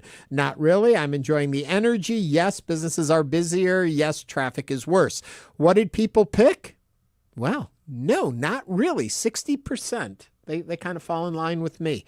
I'm enjoying the extra energy, 35%. Yes, businesses are busier, only 5%. And yes, traffic is worse. 0% of our respondents felt traffic was worse because of World Cup. I was there at NRG Stadium yesterday, and to me, it felt like any other event at NRG Stadium. It's like, would we say the same thing about the Houston Rodeo? Was traffic worse because of the Houston Rodeo? Sure. Like if you were at the rodeo, of course, it's packed on Kirby, on Stadium, and everything like that. But it's really no different. It's just another big event at the stadium, I would say. I think rodeo traffic is much worse. You think so? Yeah, I can feel it all the way up to the medical center into Really? Montrose. It backs up. The highways, everything slows down. You don't want to go. My little counterpoint failed. No, yeah, I think, and maybe I'm wrong, but I haven't felt that on this particular event. Yeah. But I mean, especially, and with rodeo, we kind of know the pattern of times. You know what time the concerts get out. Right. So you don't want to be on the highways around that time. You don't want to be there right before the rodeo begins because all that backs up. Yeah. But while it's going on, it's quieter. So yeah, we're talking about traffic in soccer. I have to tell that I am not going to, at this point, I'm not going to any of the actual matches. I'm not going to be in the stadium watching the match. So I think I mentioned last week on the show, I went to the Argentina-Honduras match at College Station. You did. Traffic from College Station after that match, my Lord, it was so packed. That was a normally hour-and-a-half commute, and it took us almost 3.5 hours to get home from College Station after the match. Yeah. It is just, that infrastructure is not built for big events like that from a lot of people out of town. It was just absurd to wait that long. It was bumper to bumper, standstill traffic on the highway. Do you ever go to the Renaissance Festival? I have, but only when I lived in Austin. The traffic out of that is a nightmare every weekend. I don't know. They keep And saying they're going to fix it, but the roads just aren't there for it. And is it worth it really just for a turkey leg and a bread bowl of soup? It's more than a turkey leg and a bread bowl. Come on. It's the Renaissance Festival. As we are having this little chit-chat, I'm hearing the thunder rumble outside. We were talking about the weather and how long we can expect that to continue on, and that we are under flash flood warning for most of the area right now. And I'm curious if you're out there and you want to call in with a firsthand account of what you're seeing, if there's flooding in your neighborhood. If you want to share any information with us, please give us a call right now, 713-440-8870. It's funny, when we're here in this building and we're right on the University of Houston campus, there is a underlay road that goes underneath the highway right outside, and every time it even lightly sprinkles, that thing used to flood. Yep. We called it Lake UH, and I don't know if it's going to flood today again. I can't see from where we are in the studios, but if you're seeing flooding or it's dangerous out there, or you want to give folks a heads up, please feel free to do that. We did have a comment about scoring in FIFA, and I thank Joseph in the Heights for sharing this with us. So Here we go. Follow it. It gets trickier now. Ernie, goals do matter. There is what FIFA calls best loser rule. This is a mechanism used in multi-group tournament formats or qualifiers to advance the highest performing non-group winning teams. It is also in effect in the 2026 World Cup. Google it. Joseph says. I was going to say, I'm pulling it up now. I couldn't remember exactly the numbers. I want to say, okay, so it's the first and second place teams from each of the 12 groups automatically advance. Those from every group, the top 2 performing teams. By that 3, 1, and 0 scores? Yes. Okay. The 8 best third place teams also across all groups also advance. Advancing teams enter a 32-team single elimination bracket. And then, the goal difference, the number of goals does play a role in whether or not certain groups advance. So, there you go. The way I look at it is, every time we think we got it figured out, there's more to learn. I know, right? It's complicated. You think soccer is as simple as kicking a ball into a goal with your feet, but it's complicated. Or blocking it with your head. Or with your head. It's really funny. Anyway, we've been talking about the weather out there. William from Westbury is calling in as our on-the-ground reporter. William, what are you seeing out there? You don't see anything? William, you there? Was that your full report? William, thank you for calling. So William's not seeing anything, but I think William is pretty much alone in his view of the world out there. Because I hear the thunder, I hear the noise. If you aren't familiar with Houston Public Media and Hello Houston Studio, we're in a room without windows. So we're in an internal room, with no windows, so we can control the lighting. That's a little bit of behind the scenes. We can control how it looks in here, but we can't see the weather. So it's really we're just taking other people's word for it at this point on how bad it is out there. But we can hear the thunder every now and then, as you said. Yes, but things you cannot control is people's behavior, and that's going to take us right into our first story in the headline. Oh, we've got our camera up now, so we can see the weather. And from our camera, we can see nothing of downtown. Right, this is supposed to be downtown, right? Yeah. Wow. Oh, we just saw lightning. Oh. That was a good social media moment. This is fascinating radio for those of you who aren't watching us on YouTube. Us just reacting to watching the TV. A lightning strike just came down, and that was what we both went, oh. Enough of that. Let's get into the headlines. All Michael, take it away. All right. KHOU reports Houston police dispersed a large gathering of teens and young adults near Discovery Green on Saturday night after multiple rounds of gunfire were reported in downtown Houston. Police responded around 9:20 p.m. to what officials described as a, quote, teen takeover involving approximately 600 children and adults gathered near the park. Videos shared online showed large groups of young people running through the area as police officers with lights and sirens attempted to break up the crowd. According to Houston police, officers' primary concern was preventing the crowd from moving to other nearby events like FIFA's Fan Festival in East Downtown. As officers worked to disperse the crowd, police said they heard gunshots. A second round of gunfire was reported about 10 minutes later. Despite the gunfire, no injuries were reported. What are your thoughts on these teen takeovers? We've talked about them before. What's the best way, in your opinion? If you've got any solutions, what's the best way to stop this behavior? Give us a call or text 713-440-8870. Teen takeovers, Ernie. There's a good article. I actually have something to talk about with this. There's a good article in The Economist from this week, that looked at Chicago, which has dealt with these teen takeovers and their response. And one of the things that they noted is that when I've been on the show before and we've talked about teen takeovers, we talked about that kids are always rambunctious, kids are always going to rebel, they're going to do something. What makes these different is that they're so quickly organized because of social media that's how people find out about these. And at the same time, people find out that teen takeovers happened and get frustrated about them via social media. So that social media from both sides is really the instigator here, both in organizing them and getting people frustrated that they're happening. Well, and I don't know enough about them because I don't connect with the teens like I used to when I, too, was a teen. But what I wonder about 10 years ago. Is it the need to disrupt or is it the need to come together? And why are they doing it? I mean, when I was younger, we all went and hung out at the mall. There are no malls anymore, per se. Mm-hmm. What brings a group of teens together? And with social media, like you said, you can instigate one of these in moments. You can get everyone together. But then I was thinking of flash mobs, and how does it really differ from flash mobs? Granted, they're not stopping to perform a song or something, as we often see in flash mobs. But what is the impetus behind wanting to do this? I fear we sound a little bit like Focus on the Family or the 700 Club or something like that, of like teens and their behavior. What are we going to do with them? Hold on a second. I'm going to sing a song and cry, and you can call in your donations right now while I do that.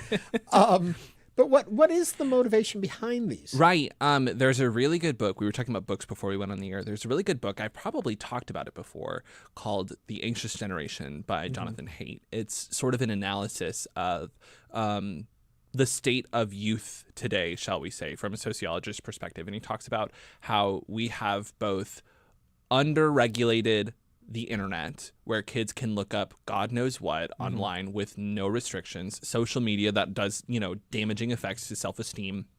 And at the same time, we have over-regulated children in reality, that, kids don't play in their front yards anymore out of fear that they're going to get taken or hit by a car or what have you.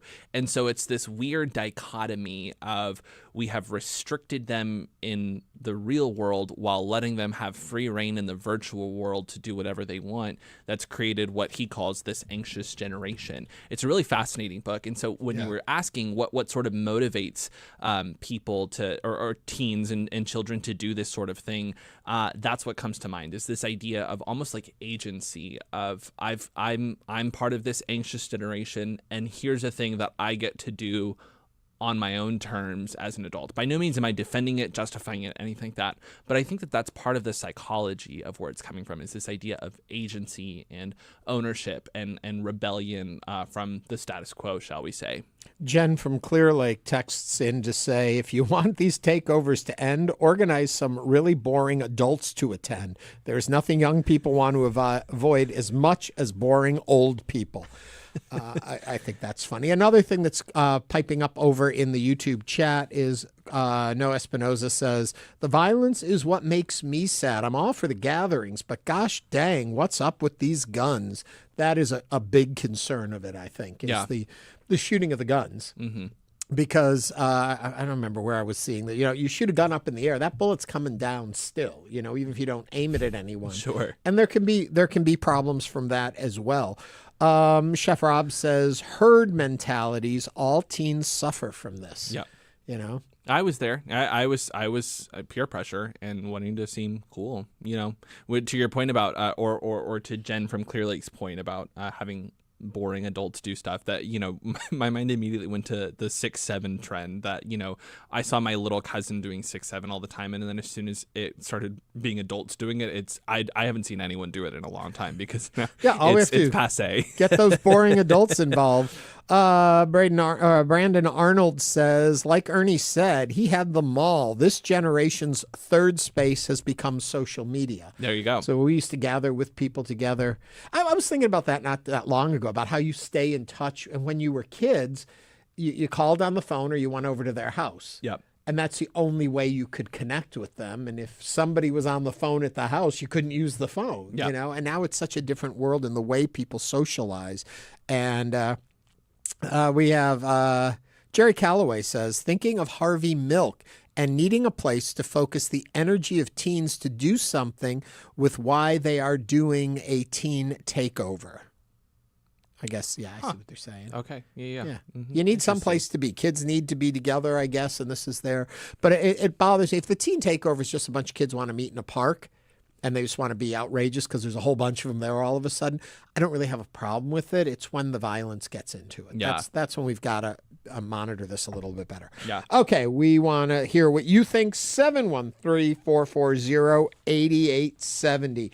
Quickly, before we run out of time, Michael, I want to jump to the third story. All right.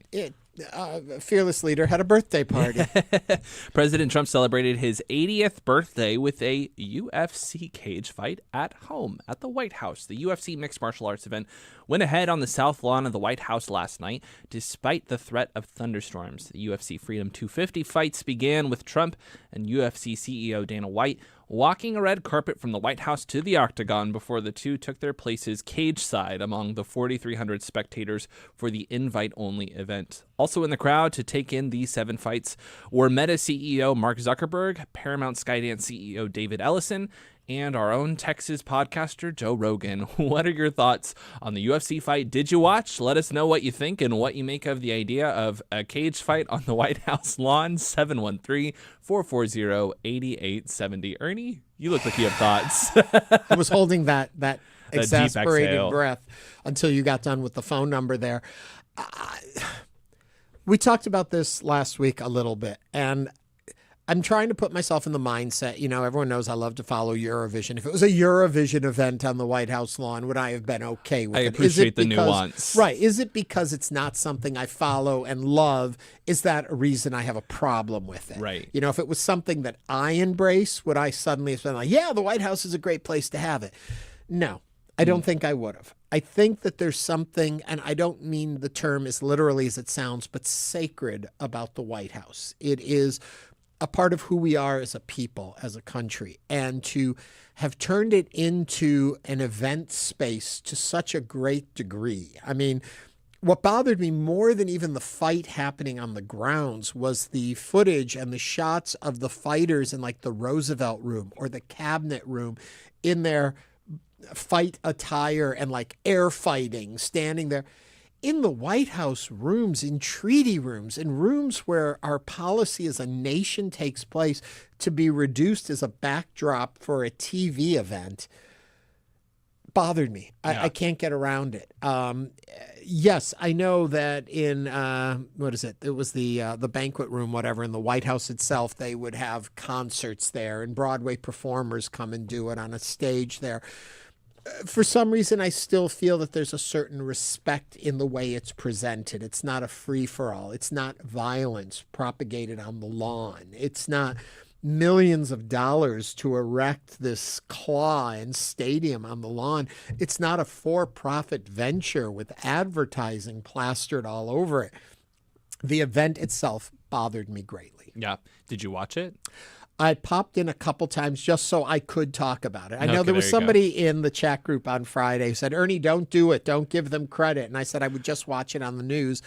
but I thought to actually talk about it. And then I thought, I'm one person, I'm not going to change the ratings that much. So I popped in just a couple times, and I was disturbed by a lot of things I saw. I was bothered by the fact that when Dana White and the president walked from the Oval Office through the corridors of the White House to come out onto the ground, I did see that part. And I thought to myself, Dana White's not wearing a tie. Where's the outrage that he was in the Oval Office, not in a suit and tie like Zelensky got when he was there in as a wartime president, dressed in the fatigues that he wears to everything to show that his country is at war. Yeah. And he got scolded. And you jump ahead a year, and we're having a grudge match on the White House lawn with the fighters in the White House in all the different rooms. Bothersome. 713-440-8870. What do you think of this? What were your reactions? I'm sure there's people who think, you know what, that's an American sport that a lot of people in this country watch and get behind, and it was yet another way to celebrate our country's 250 just as much as there is opera and marching bands and fine arts performances. So, yeah. We got some YouTube comments. My British computer guy says, I was too busy watching the World Cup. Doris Murdoch writes, the satire writes itself. Dark One, J9Y, if I read that correctly, says, Ernie, would you watch if it was a cage match with politicians as the opponents? That's a good question. I think that happens every day in Congress these days, so no need to tune in for that. There you go. 713-440-8870. That's the number to let us know what you think. A couple more comments. Trump wanted a birthday celebration, but knew no one was going to show up except his cronies. He still got booed. That's from Chef Rob. And Braden Arnold writes, Eric Trump tried to get insider info on the fights from one of the commentators. Lots to unpack there. I do want to jump in on the Braden Arnold. I have seen some reports that are saying that the text messages that they are showing that show Eric Trump trying to get insider information so he could bet on this, that it may have been AI generated. Oh, okay. So we don't know the full story on that yet. I'm not saying that it didn't happen. I'm not saying that it did. But I will defend if it's AI and it's fake, then we should not be propagating the story, even if it gets people excited about it. Also, over on our YouTube, our YouTubers, we're asking you, what was your reaction to the White House hosting a fight event? You can go right now and take that poll. We want to see what you think. We'll come back and give you those results a little later in the show today. But coming up, we're going to talk more about that Republican convention meeting right here in Houston that happened over the weekend. Brandon Rottinghaus is sitting by to give us his insight right here on Hello Houston.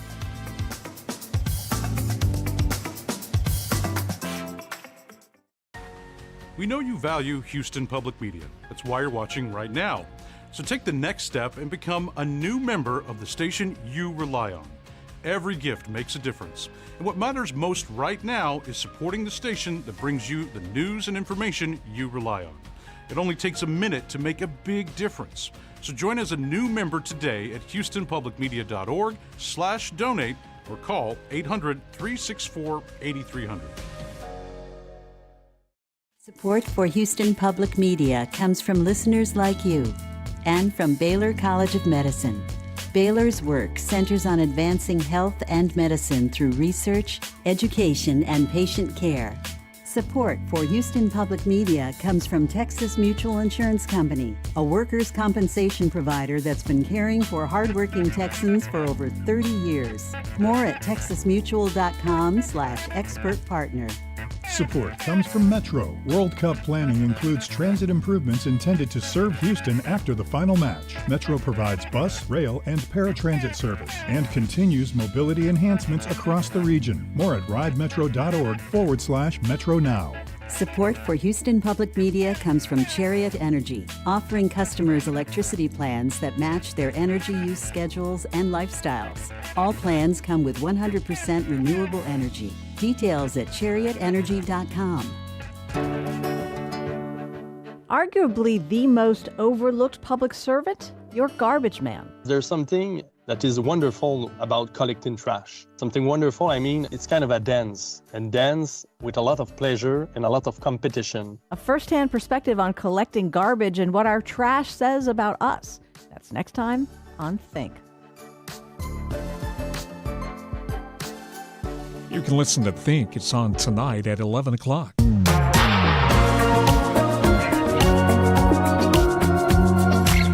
now back to Hello Houston. To comment on today's topics, call or text 713-440-8870 or email us at talk@hellohouston.org.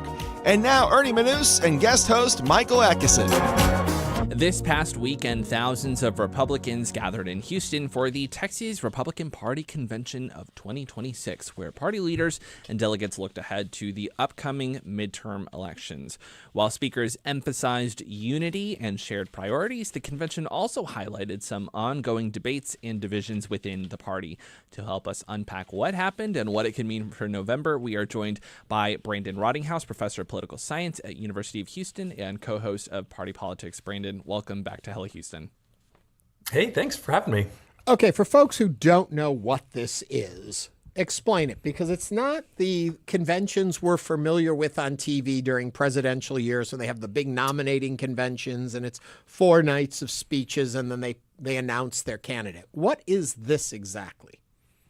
Yeah, this is a little different, Ernie. It's a good point. We're used to seeing these raucous 4 or 5 day events where you've got bands playing all the time and delegates filing in and out. They vote on eventually the nominee and for president. This is a little bit different. They don't have the same nomination process. They really focus mostly on state level politics. So they're focusing on writing the state's platform, which is basically a kind of roadmap for the kind of things that the party would like to have in going forward through the politics of November, but also through the politics of the next legislative session. They do a lot of debating. They do a lot of speeching, and that's a big part of just the kind of rally moment that happens here. So this happens every midterm election cycle, which is, as you said, slightly different than what happens during the presidential years. I wonder, it makes me think maybe things are done backwards. First time I've ever said that about politics, right? Whereas they've already picked their nominees in all these races. We've had the runoffs, we have everything. And now they gather to decide who they are as a party and what they stand for. Wouldn't it make sense to flip it the other way? Or is this showing the power of these candidates informing who they are as a party? Yeah, I think that's a good point. Obviously, you'd like to have a kind of sense of what the party stands for before you join the party or vote for the party or become a nominee for the party, but it works a little bit backwards like that. But really, this is a kind of way for the party to have some control over what the candidates are doing, but it's very loose. And that's part of the reason why we have kind of less party unity in Texas. It tends to be the case that there's a lot of fraying happening, and for candidates, they can kind of go on their own. Sometimes they're very conservative in the case of the GOP. Sometimes they're less conservative. We're seeing fewer moderates who are winning elections in any case. So this is really a moment where the party tries to hold some kind of oversight over what its nominees are up to, with the threat really of potential sanctions down the road. But with a weakened party system and kind of chaos inside of things, it's a little bit harder for them to do. We talked earlier about a speech by Dan Patrick where he went after James Tallarico, and it made me wonder within there, and from what you know of what happened in the hall, are the divisions there? Because Dan Patrick was there trying to bringing the party together. At this point, was there division there? Are there still the Cornyn Republicans and the Ken Paxton Republicans, and they're fighting each other, or have we already come together within the GOP? There is a lot of disunity. That's to be expected in a moment where there's a lot of debate about how the party should proceed on some of these key issues. There's also just a lot of personality conflicts that have still been unresolved after a very contentious cycle. So we're going to see these play out as things go. I think Dan Patrick's biggest worry, and he's not really shy about saying it, is that the party simply won't unify going into November. And if you can only get 80% of Republican support for Republicans, then that's a real problem for them. We're going to find out some of the moments that were the most important that happened at the convention. Right after this, we have to take a quick break for weather.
if you want.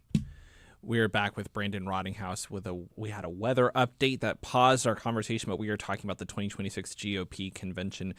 Brandon, I want to turn it now to kind of one of the big headlines. There were the social media big headlines, which we'll get to in a second with that elephant. But I think the biggest takeaway from this convention was the new GOP chair. Tell us a little bit about what happened that led up to the selection of Dorinda Randall as the new GOP chair and what that's going to mean for the party. Yeah, like we said, unity can sometimes be in short supply, especially when the party has got such a big tent. In effect, they're a massive party with a range of ideologies. So it's obviously hard to keep everybody together. And that's most certainly true when it comes to selecting a Republican chair. They've had multiple chairs in the past several cycles, and the complaint from the base has been a myriad. In particular, in this case, the complaint about Abraham George was that he was too close to establishment figures. Number one. Number two, he wasn't raising enough money or holding enough money for the party. The convention itself barely broke even financially, and that's something that rankles a lot of delegates. So it's tough to be the Republican Party chair. You've got lots of different factions who are out to get you. So in effect, what's odd is that his own vice chair ran against him and won. This is going to be, I think, a continuing cycle for Republicans. They're just, I think, still not unified in terms of how to approach things. And there's still enough moderates left that they are unclear about exactly how to proceed. And there's serious debates inside the party about what to do. So this chair fight and the replacement of the chair was really a kind of continuation of what we've seen from the party for a long time. Okay, taking all of that in consideration and what we've already talked about, you talked about the platform. We often say the platform is made up of planks. Was there any surprising additions there? Or was it exactly what we have been seeing from the Republican Party? It's a lot of what you would expect. Some of the greatest hits were certainly there: property tax lowering, trying to minimize abortion. But some surprises include some policy issues we're going to see come up in the next legislative session. That's about data centers. This is really a kind of refrain even from the governor, who made speeches to that effect and has been talking about this very issue with respect to how data centers can be financially put into areas, the kind of conditions in terms of regulations that are going to be placed around them, some of the kind of obligations that those centers will have. So there's a lot of interesting politics happening at work here. And I think Republicans are trying to kind of get ahead of it. This is something in many communities that are problems and that are seen to be kind of troublesome. And so I think Republicans are trying to kind of advance ahead of some of the concerns that their voters might have. This is a state that traditionally has a kind of, low regulatory, pro-business mode, but that's going to be a challenge in a world where there are a lot of people in these various communities across the state who are really worried about it. We spoke at the beginning of the show today about the Dan Patrick comments that he made about James Tallarico, about his views of Christianity being blasphemy, and that James Tallarico should going to hell. How did that play? Does it have any impact? Tallarico's response, how does that play into this? Your whole take on this little feud and where it's at and what it says for what's coming up in November. Whole lot there to unpack. Go at it.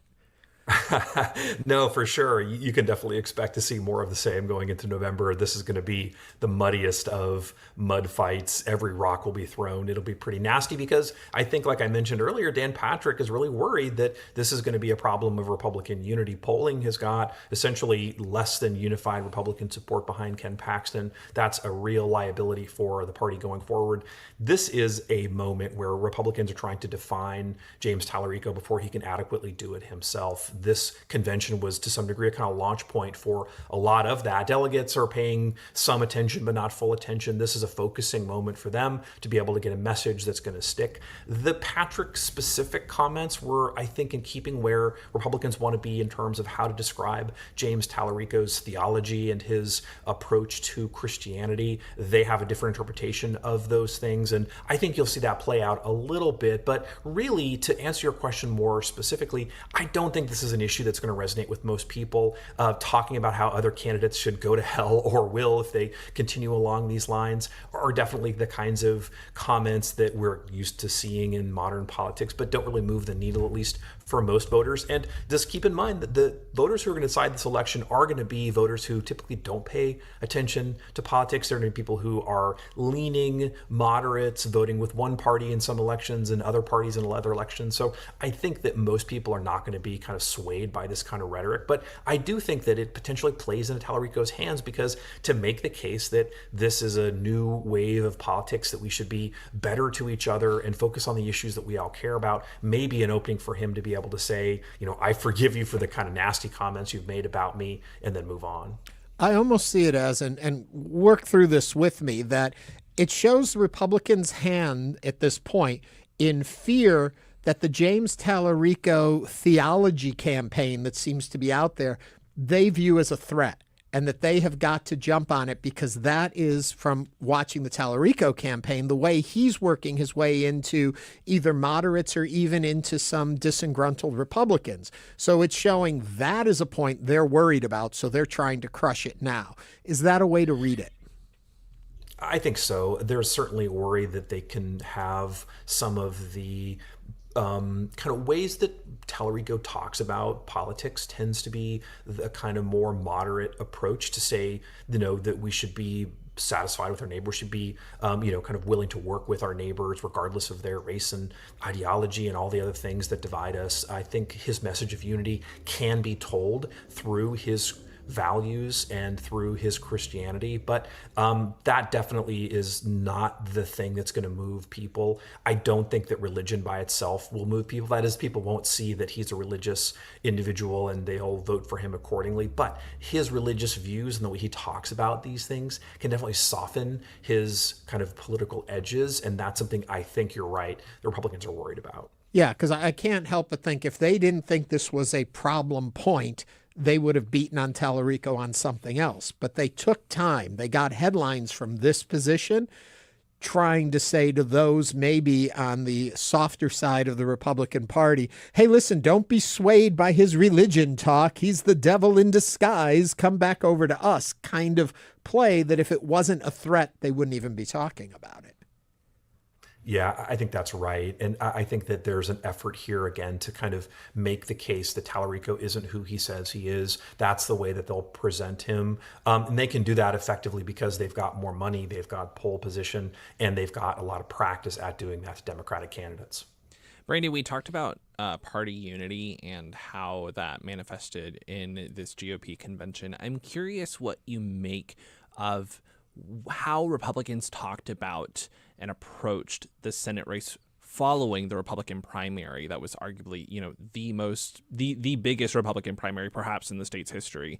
How did they float the abandonment of John Cornyn as the incumbent, as their future of the party? How did they approach that topic when discussing unity of the party?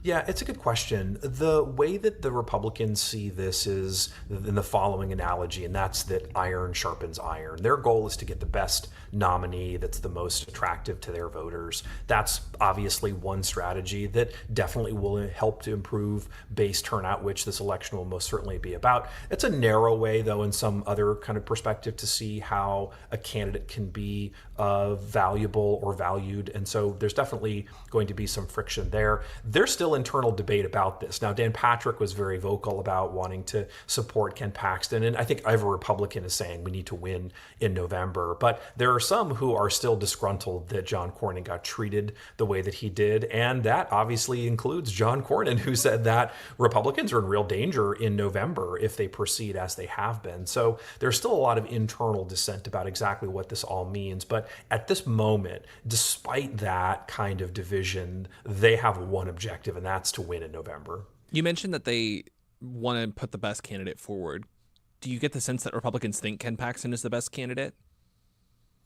Well, the polling is a little bit mixed on this. There are a lot who obviously recognize he's got some clear baggage that could make it harder for him to appeal to the kind of voters, like I said earlier, that are going to really decide this election. But it's also the case that Republicans really like him. And in general, he's going to be able to unify the party in a way that there was concern that John Cornyn couldn't. They thought he was really a kind of relic of the past, and Paxton was kind of cutting edge when it came to the conservative values that Texans want. And so if the Republicans' theory of the case here is that they're going to get the base to rally behind Ken Paxton. Then they need somebody like Ken Paxton who's going to make that happen. And I think that at least is the biggest kind of directive that they've undertaken in this. But there are still significant percentages of Republicans who say they won't vote for Ken Paxton in November. That number has reached as high as 20% in some polls. I doubt it's that high, but even if it's half that, it's still a real problem in what could be a very nail-biter of a campaign. Well, I know no matter how much of a nail-biter campaign it is, you will be watching it all and biting your nails right along with the rest of us. Brandon, always a pleasure to have you here and to get your insight and perspective on what's going on in this crazy and these days truly crazy world of politics. Thank you for that. Thanks, Ernie. Thanks, Michael. Thank you. Brandon Rottinghaus is a professor of political science at the University of Houston, and he also happens to host Party Politics right here at Houston Public Media. Coming up, switching gears, the Hunchback is in town. Yep, the Hunchback of Notre Dame. We'll be talking about that right after the break. This is Hello Houston.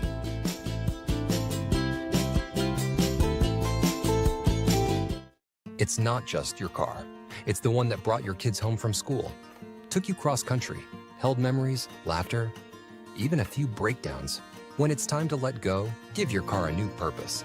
Donate it and turn memories into meaningful support for this station. Plus, you'll enjoy free and easy pickup, potential tax benefits, and a simple donation process.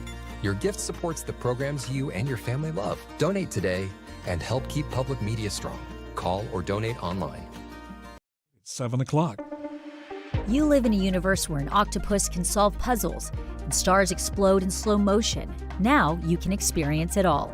HPM Plus brings you the best of PBS science and nature, ready to stream whenever curiosity sets in. Stream live channels like TV8, Create, Kids, and NHK World. Members can access even more inspiration with PBS Passport. Search HPM Plus on your smart and connected TVs and start exploring. Houston Public Media, in partnership with Texas Southern University, brings to you The Vibe. R&B, hip-hop, and neo-soul. Music that resonates with all ages. The Vibe on 88.7 HD3 and on the Houston Public Media app. Tonight on TV8, the film The Last Twins tells the story of an unsung hero of the Holocaust who risked everything to save dozens of young twins from certain death at Auschwitz. Tonight at 9 on TV8. Support for Houston Public Media comes from United Way of Greater Houston, uniting donors, volunteers, and community partners to help our neighbors struggling to make ends meet land on their feet and stay there. Information at unitedwayhouston.org. Support for Houston Public Media comes from CenterPoint Energy, who have installed 150 weather monitoring stations to improve storm response and restore power more quickly, helping to build a more resilient coastal grid for the hurricane season.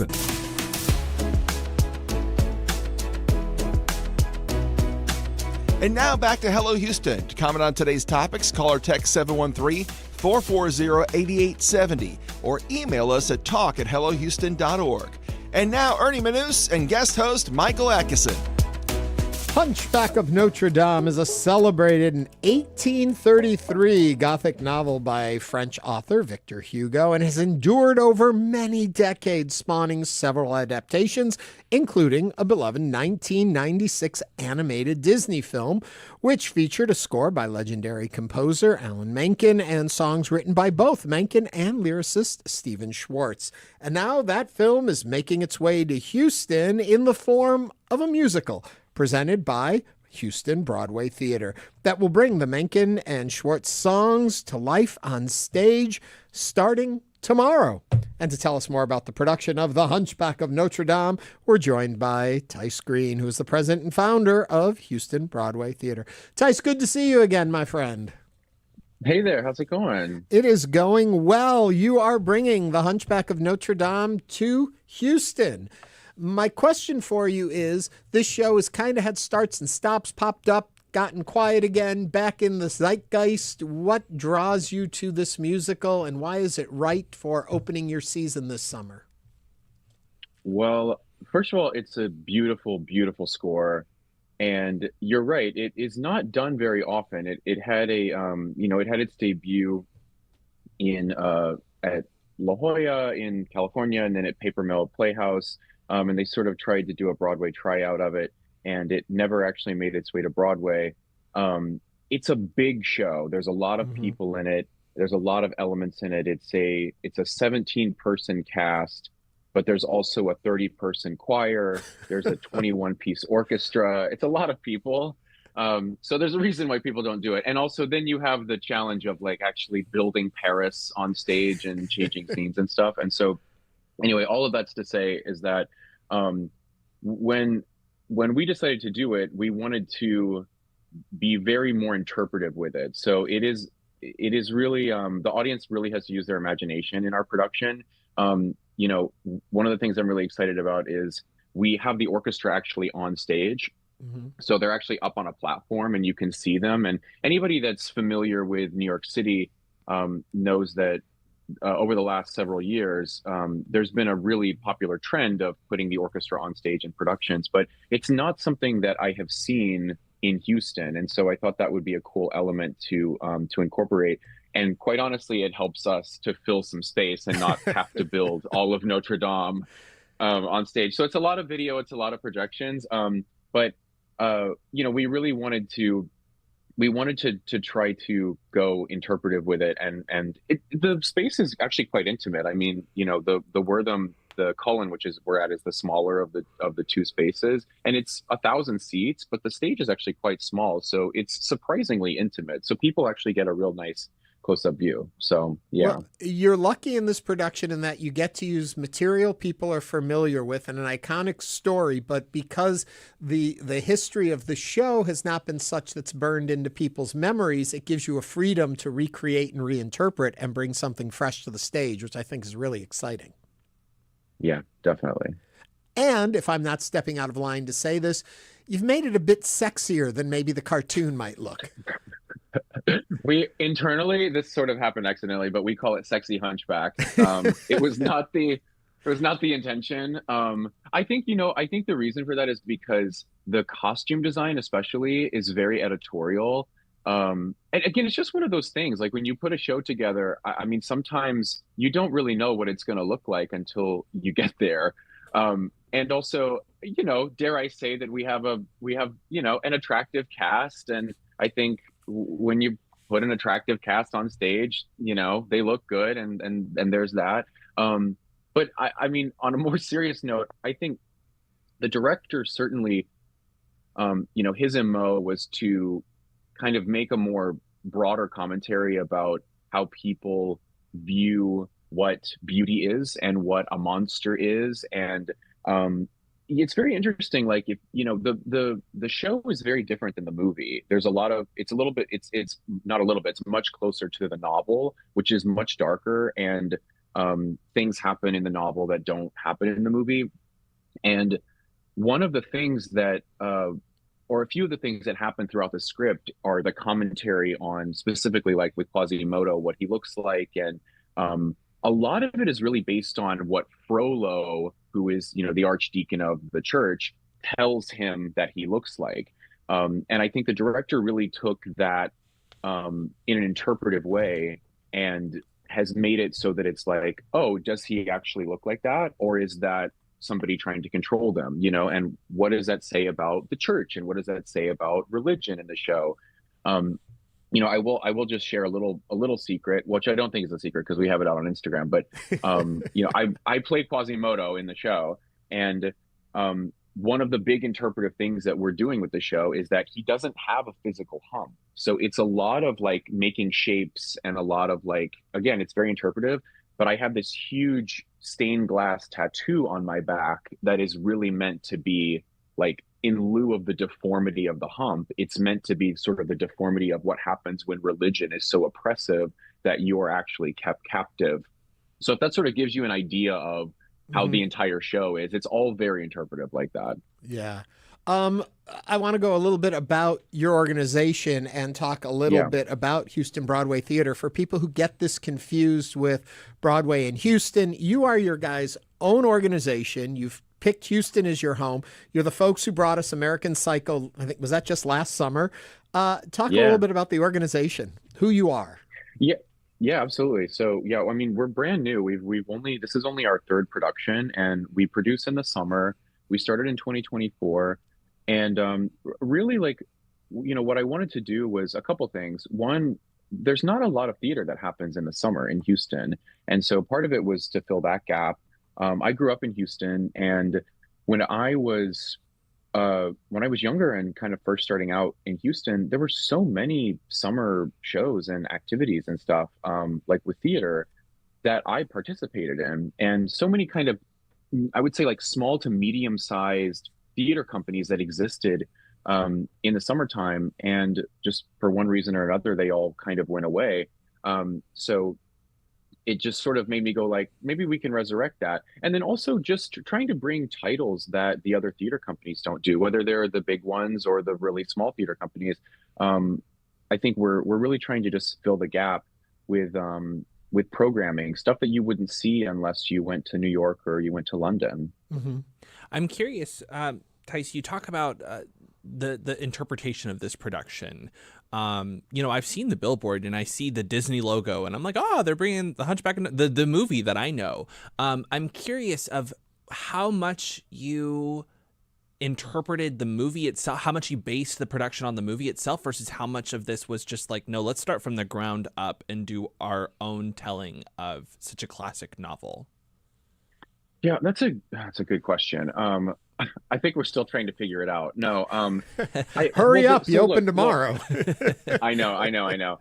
Well, yeah, I know, and it's like it's one of those things where like the script is the script, and so like the actual adaptation of the movie, came from the writers who, Stephen Schwartz and Alan Menken and Peter Parnell, who wrote the book. They adapted the movie into this show, which is in fact closer to the novel. So that already is just like, we were given that, and we're obviously like not rewriting the script or anything like that.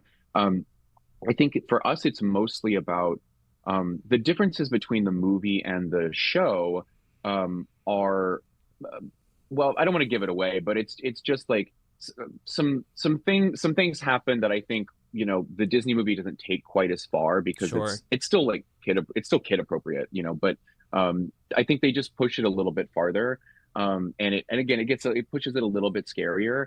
I would say that like for us, the majority of the difference for us is that ours is not like a bright, colorful,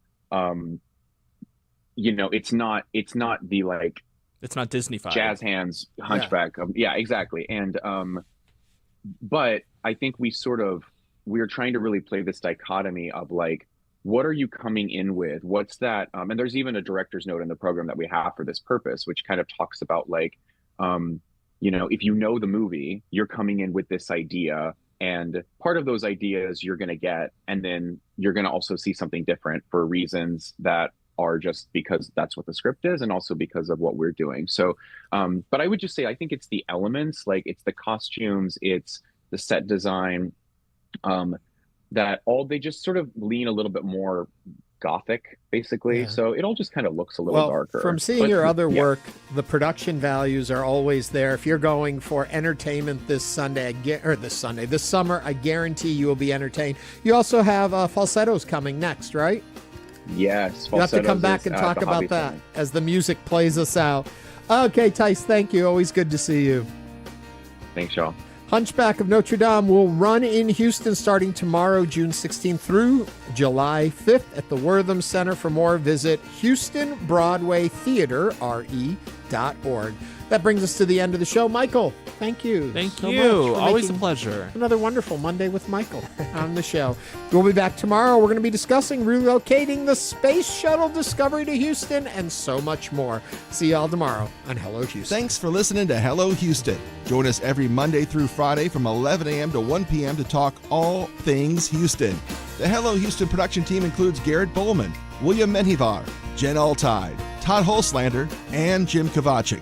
For the latest in local news, subscribe to the Hello Houston daily newsletter at HoustonPublicMedia.org.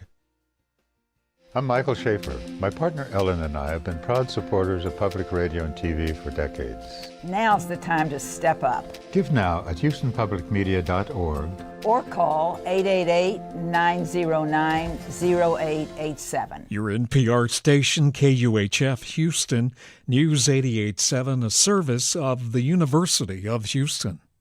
Funding for Here and Now comes from MathWorks, maker of MATLAB.